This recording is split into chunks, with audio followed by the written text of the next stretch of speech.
জনগণ কেন ছুটে আসে? আস্থার অভাব। আবার চিকিৎসকও তো পারে না উপজেলা লেভেলের সার্ভিসগুলো দিতে, তার জ্ঞান এবং যোগ্যতা থাকার পরও পারে না, কারণ সে ধরনের ম্যাটেরিয়ালিস্টিক যে সাপোর্ট দরকার সেটা সে পায় না, বা যে সহায়ক জনশক্তি দরকার তার সাথে সেটা থাকে না, যার জন্য রোগীর প্রবাহ ঢাকা বা মহানগর ভিত্তিক রোগীর প্রবাহ। এই যে রোগীর যে স্রোত ঢাকা কেন্দ্রিক, এইটা এখান থেকে আমাদের বের হয়ে যাওয়া খুব জরুরি বলে আমরা মনে করি। তো এটা করতে গিয়ে স্থানীয় পর্যায়ে যে হাসপাতাল আছে সেখানে যে শয্যা এবং জনবল এগুলো বাড়ানো অনিবার্য বলে আমাদের বিবেচনায় ধরে আর কি। আপনাদের ভাবনাগুলো কেমন এই বিষয় নিয়ে?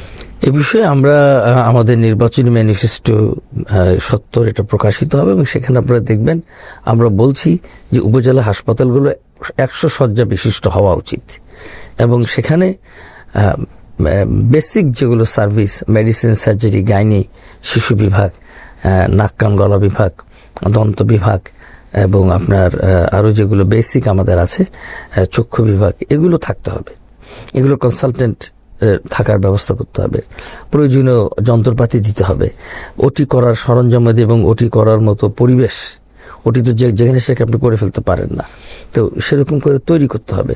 আপনি যদি ডিসেন্ট্রালাইজড করেন, এবং এটা সম্ভব, বর্তমানে আমাদের চিকিৎসকদের যে সংখ্যা এটা সম্ভব, তাহলে আমরা আমার উপজেলাকে যদি আমরা স্বাস্থ্য সেবার কেন্দ্রে পরিণত করতে পারি এবং সেখানকার প্যাথোলজিকে যদি আমরা স্ট্যান্ডার্ডাইজ করতে পারি, তাহলে যেটা হবে যে মানুষের আস্থা ফিরে আসবে।